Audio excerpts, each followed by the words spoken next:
All right. I am so fired up.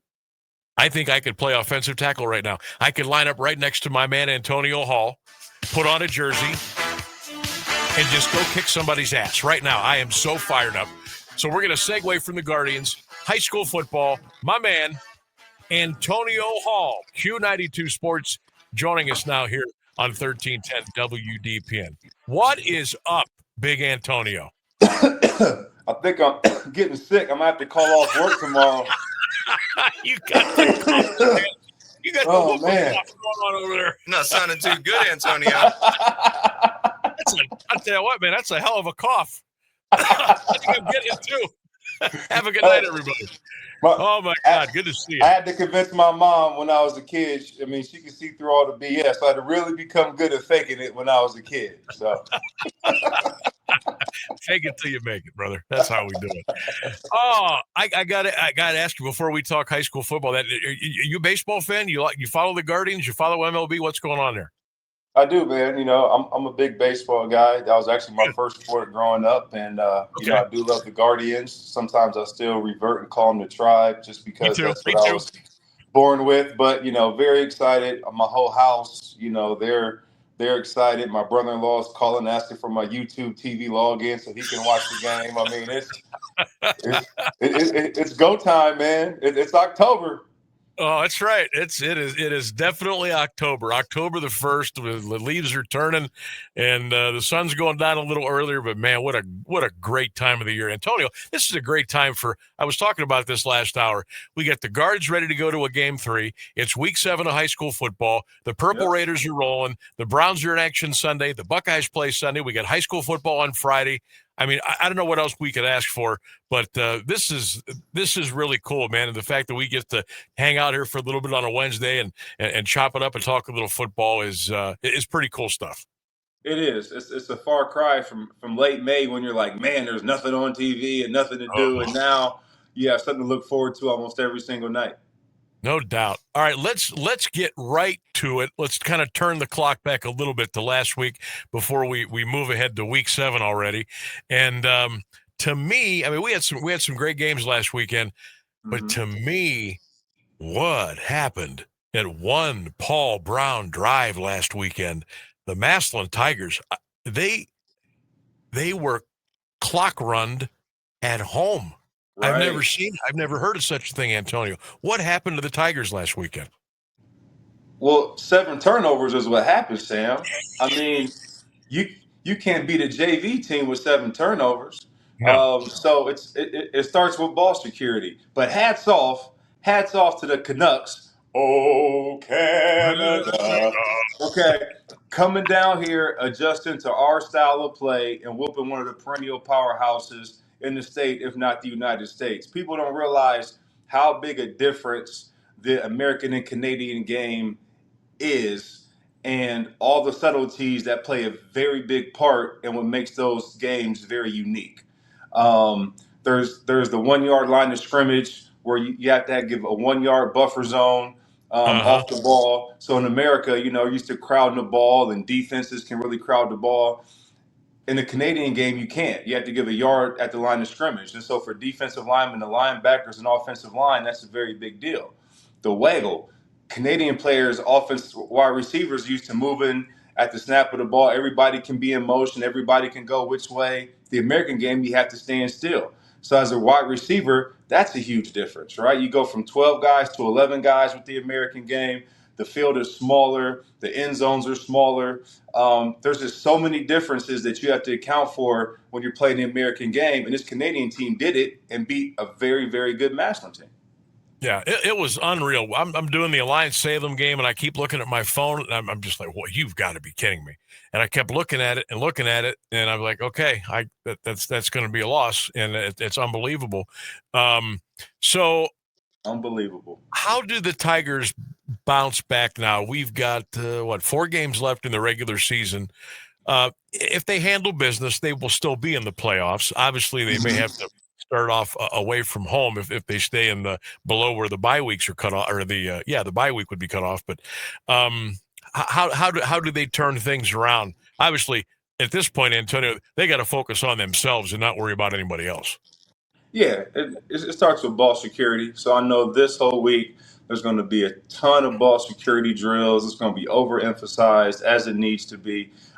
Tackling as well. When that happens, you just want to go back to the basics. You want to get back to the fundamentals and make sure that you're running to the ball, you're tackling well, you're blocking sounds, you're protecting the ball. All the things that are day one, grade A components of being a good football team. That's what you focus on after a week like that. Antonio Hall is our guest. Q92 Sports. We're talking ball with Hall. Sam Bourquin Show, 1310 WDPN. I got to tell you, Antonio, I think I may have found the new karaoke partner. The way you just belted out "Oh Canada," I think we sound pretty good together. Hey Come man, on. I've heard it. I've heard it a lot. Trust me. Playing 6 years in the Canadian Football League, it grows on you. Okay, Yeah, but yeah, that's not. it's a great tune. I'm telling you, that was good. I'm impressed. What did Appreciate you it. make of the Perry Jackson game last weekend? What were your thoughts there? Well, one, talking to the coaches before the game, after watching the McKinley game on film, they said they had to make some adjustments in the secondary, move some guys around. They were able to do that, and that paid dividends. They get 3 picks, two by Law Bacher, one by Lemon. But with Wilson, Foster, Law Bacher, and Lemon in that defensive backfield, that Perry defense is going to be very formidable moving through the second half of the season. You saw a three-headed monster running back get going early from Perry. That's been going for a while now with two guys. Now they got their third guy back. Now defenses are really going to be worn out in the fourth quarter trying to tackle three very good running backs. Um, I saw Jackson show spurts of some really explosive plays and really get things going offensively. But Eckram just didn't look comfortable in the pocket. I think Perry got to him early, made him have happy feet. He was just off the mark. And you don't see that from Eckerman too often. But I think that Jackson is still a really good football team. I think Jackson might shock the world this week and beat Lake. But it was a really good football game, back and forth last week. It was a great game to call, some really big plays, but yeah, very, very entertaining football game. Perry's got Fitch this week. Now they do have Fitch at home, which is a big deal in my mind. Can they Yes, slug it out with Austin Towns got a back who is just a man child? Do the Panthers have a shot this week? it's going to come down to the guys up front. Last week, the offensive line played really good despite not having Daisy, their best offensive lineman. He might be out again this week. So Fitch has a really good front seven. So if Perry's offensive line can get it done and get that three-headed monster running back going, they have a chance. Antonio Hall is our guest. Q92 Sports here on the Sam Bourquin Show. We get together every Wednesday, 5:35, right here on 1310 WDPN, talking ball with Hall. You mentioned Lake and Jackson. Ooh, this could be a very good ball game. The Blue Streaks haven't lost yet, but Mm-hmm. I think Jackson, Antonio, is very capable here. Would you give one team the edge over the other in this one? I will give Lake the edge just because they are undefeated so far. But I think Jackson really is gaining a lot of momentum as they get through the season, and some new guys are really settling into their position. Jacobs, the running back, a converted wide receiver because of injuries. You even saw it through the game last week, him get better at identifying the hole, hitting and pressing the hole. The whole first half, he's trying to bounce everything outside, and it wasn't going anywhere because Perry's defense is just too fast. But Mm-hmm. second half, you see him cram it up in there, hit the hole, then press it to get outside, and he was getting gains of 5, 6, 8. So you saw him in time get more comfortable with his reads, with his patience. So if they can get the run game going and make Lake play him honest, and then hit it deep to Cowles and their other great wide receivers, I think Jackson stands a chance. Another big one in the Federal League before we get to Alliance and a couple other things I want to talk to you about. Alliance continues to roll. They gave up a little bit of real estate last weekend to Salem. Coach Johnson brought them in, and they were fighting them there for a little bit, and then Alliance kind of pulled away. What to me, Alliance has a pretty high ceiling on a couple of things. They got to cut out some of the silly penalties, especially Mm-hmm. after the whistle blows. And Mm-hmm. two, I think they got to wrap up a little bit more tackling. If they can get those two things together, they could be an ultra dangerous team. I think so too. I think those self-inflicted wounds of penalties and not allowing yards after contact, those are two things that could really improve this alliance chance at a run this year in the playoffs. Offensively, they're set. With Jackson getting it done through the land and the air, I mean, you can't account for that guy. He's just dynamic. Oh, Hawkins is he's averaging about unbelievable. 112 on the ground. Nicholson's averaging about 85 yards through the air. So there's weapons all over the place, but that defense has to be a little bit more sound, and they can't have those self-inflicted wounds, as you said. Yeah, they just got to tighten things up a little bit, and I think they could have a really nice season. Yep. McKinley and Hoover. This could be a really good ball game. The Pups have been playing really well. Hoover, despite having their quarterback change, I shouldn't say change, but they've had to make a change because of the injury to Collins, and Jack Andes has filled in and done a nice job doing wildcat things and stuff like that. Hoover, McKinley, what do you see here Friday night? Defenses. I mean, Hoover's defense has been lights out to this point this season, but they haven't been tested by guys like West, Britt, Hill. I mean, this is going to be the biggest test for that Hoover's defense so far, maybe this whole season. McKinley's defense is lights out. Can Hoover's offense, without their starting quarterback, find ways to get Andes the ball, not just in Wildcat, but other ways to get him the ball in space? Because that defense led by Stevens, led by Davis, Brooks, Hinkle, the sack master up front. I mean, it's going to be a battle on the defensive sides of the ball. But I want to see if North Canton can move the ball and score without QB1, because that's going to be a tough task against this tough McKinley defense. Yeah, I would 100% agree. Antonio Hall is our guest. We're talking a little high school football here. Sam Bourquin Show, 1310 WB, and all across our social media platforms. Antonio, before we talk about Harold Fannin in the Browns for a minute, I want to go back to the Canadian football thing. And I wrote this thing here down when you were talking about it, because I'm sure you saw a couple weeks ago that the Canadian Football League, the Pro League, made a bunch of changes to the game.